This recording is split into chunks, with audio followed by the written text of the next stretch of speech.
Mastering Mixed Conditionals, Understanding and Applying English Grammar.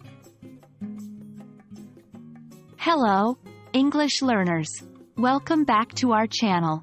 Today, we're going to dive deep into an exciting topic in English grammar, mixed conditionals. Don't worry if the term sounds complex.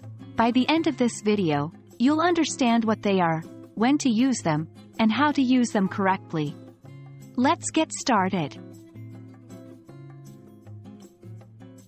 Mixed conditionals are a blend of two different types of conditionals. As you may know, conditionals are sentences that express hypothetical situations and the results they might have.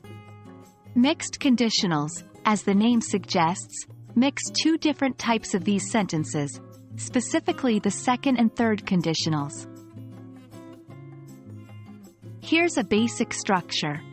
The if clause uses the past perfect, the form used in the third conditional, and the main clause uses the conditional modal plus base verb, the form used in the second conditional.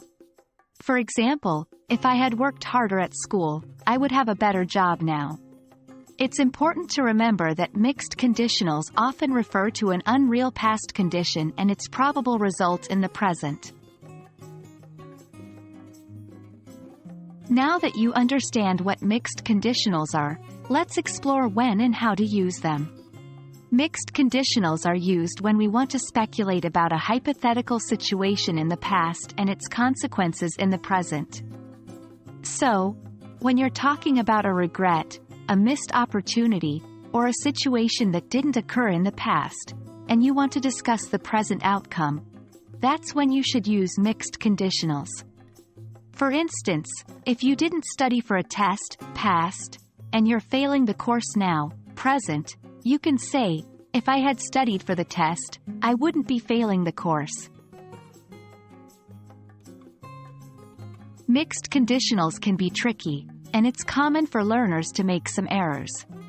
One typical mistake is confusing the order of the tenses. Remember, the if clause should have the past perfect, and the main clause should use the conditional modal plus base verb. For instance, it would be incorrect to say, if I would have studied for the test, I am not failing the course.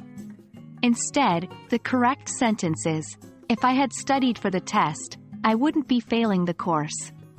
Always ensure your if clause refers to the past and your main clause to the present when dealing with mixed conditionals. Well, there you have it. The world of mixed conditionals in English grammar. It might seem complicated at first, but with practice, you'll master it in no time.